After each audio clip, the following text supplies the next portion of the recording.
Welcome back. I'm Michael. You are listening to The Michael Dresser Show.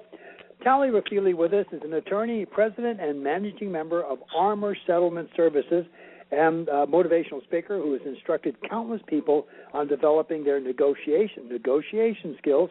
His goal is to inspire others and to motivate them to transform their lives and find more happiness, fulfillment, and how about something called purpose. He's the author of The Complete Guide to How to Negotiate, Master the Art of Getting What You Want in Business and in Life. Tali, hi, welcome to the show. Thank you very much, Michael. Thank you very much, Michael. It's good to be here. Thank you so much for being here. Okay, to negotiate, okay, what is, and when I say what is negotiation, most people think they walk into something and they really are not aware of the art of their own persuasion, their ability to get more out of whatever it is that's on the table than there is. So let's define what negotiation is. Negotiation is so much more than people realize. You really negotiate throughout your life and everyday life almost all the time. Negotiating is really anytime you're dealing with other people, there's something that you want that they can do for you or they can give you or they can provide for you. In return, there's something that you can do for them. It could be as simple as trying to get a room at a hotel when it looks like it's sold out. It could be as simple as trying to get a reservation at a hot spot restaurant. It could be negotiating with your husband or your wife about chores that have to take place. Negotiating with your children to get up on time and to go to school and do their homework. It goes on and on and on. It could be being a designated driver. Who's a designated driver tonight among your friends? There's so many things that are not as obvious as your clear examples, such as buying a car or selling your house or negotiating for a job raises. It just goes on and on and on. No, I think that there is one thing that's critically important, and I've talked about this to guests for years and years and years. You get somebody who's got a wonderful personality that you never want them to change. You always want them to be who they are, but for some reason they're missing the mark with their presentation. And the key is to step out. Excuse me just for a second. Okay, I'm sorry. The key is to be able to be who you are. Don't ever change, but step outside of yourself and think like the person that you are dealing with. I think that's a major mistake that most people make. They come from the perspective of themselves and not from the perspective of the person that they're dealing with. Very true. It's such an important point. When you don't see things from another person's perspective and you don't put yourself in that person's shoes, it's very hard to really understand what they really want. And if you can't provide to them what they really want, what they really need, you're not going to benefit, and you're not going to end up getting what you need. You have to be, when you're dealing with other people, you have to see it from their point of view. It's also very important because if you can't see things from another person's point of view, it's very easy for you to get upset or angry with something they say or something they do. But if you're able to put yourself in that person's shoes, you're better able to see where they're coming from and why they reacted the way they did. And when you do that, you still continue to keep the cooperative atmosphere going as opposed to letting it turn into a confrontation, which you could do so quickly and easily. Sure, and in addition to that, it's speaking in the other person's frame of reference. You know, we learn differently, and I can say the word gun to you, and you can have a meaning, and I can have a different meaning, and somebody else can have a different meaning, and effectively we've sent 3 different messages out to 3 different people, lost 2/3 of the listening audience because everybody has a different perspective, and it's not the way we look at things. And I think that's critical, yes, from the other person's point of view, but also their frame of reference. So important. You have to get to know the person you're dealing with. You have to listen to their words. You have to look at the nonverbal cues. You have to listen for what is not said sometimes, for what they're focusing on. People will let you know a lot about themselves in even just minutes. Everybody's favorite topic is usually themselves. If you let people just open up to you and talk, you'll understand pretty quickly what's important to them, whether it's recognition, whether their ego needs to be looked at in a certain way, whether they need to be admired, whether they need to feel like they're being respected, whether the bottom line is the most important thing to them, whether it's important for them to be your friend and for you to like them, and then, of course, where they're coming from, why they feel they do, the way they do with the negotiation, why they need what they need. Sometimes their goals are sentimental in value, and it's not always how can I get the most out of this negotiation? Sometimes there are things that you don't really notice at first until you get to know the person and really listen to them, and then you understand their goals better. Once you understand their goals, you can then talk in their language, and that makes a big difference. Is there an example that you have of someone who did not have the skills that you're talking about and for some reason just could never connect with the people they wanted to connect with to get what they wanted or come to some kind of a meeting of the minds, and one or two skills they might have learned to change everything around? Absolutely. You see it in sales all the time. People who are not very good at sales, what they do is they show their client or their prospective client that the focus is really on themselves. The client doesn't care about you. The client cares about him or herself.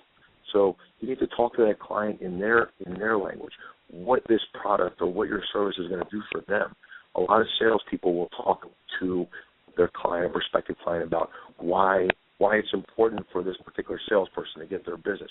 This would mean the world to me if I get your business. I would really appreciate it so much. We're so close to closing out our strong month, and with this we'll be able to do so. They don't care about that. What they care about is how are you going to save them money, how are you going to help them with their business, how are you going to make their lives easier. People lose focus, and they get so wrapped up in what they want, and that doesn't work. It doesn't work in sales, it doesn't work in business, and it certainly doesn't work in real life.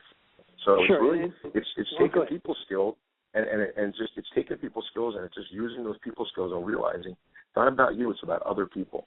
And if you do the right thing for other people and look at it from their point of view, everything else will come back to you tenfold.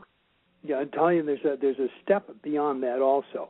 It's not so much letting them know how they'll save money, but what does saving money have to do, or what are they going to get out of the saving money? I think it's the step beyond the old features and benefits stuff. You know, it's the individual perceived value of that person that you're talking to that's really what's at stake at that moment.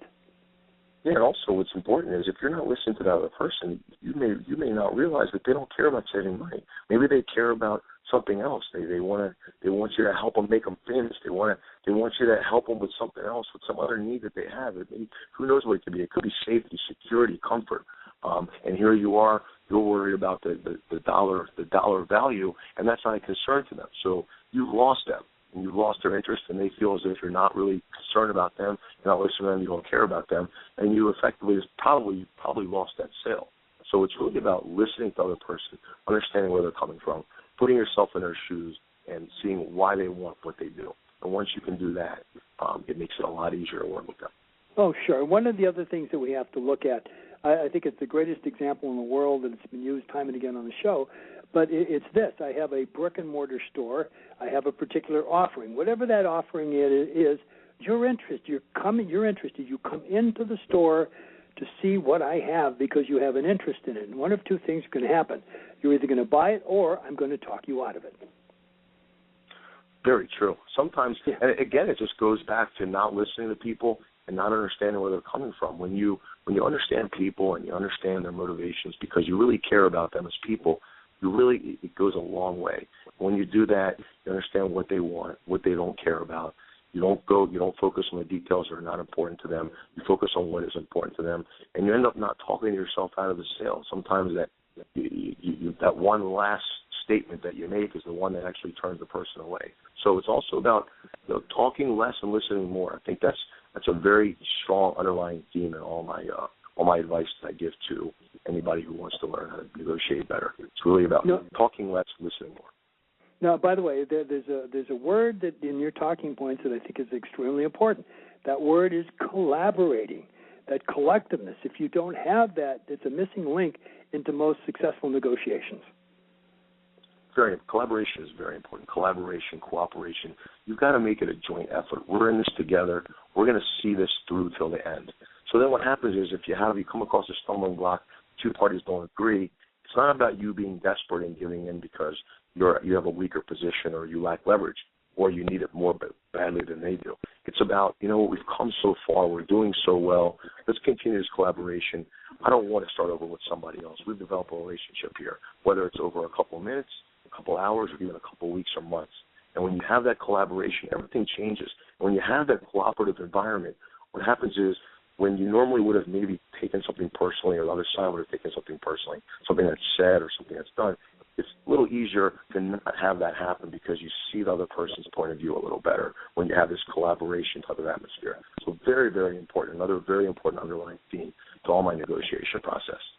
Now, by the way, dealing with deadlines, I learned years ago what doesn't work is when you make the offer, you can't put a time clock on the table and say it's ticking. That doesn't work.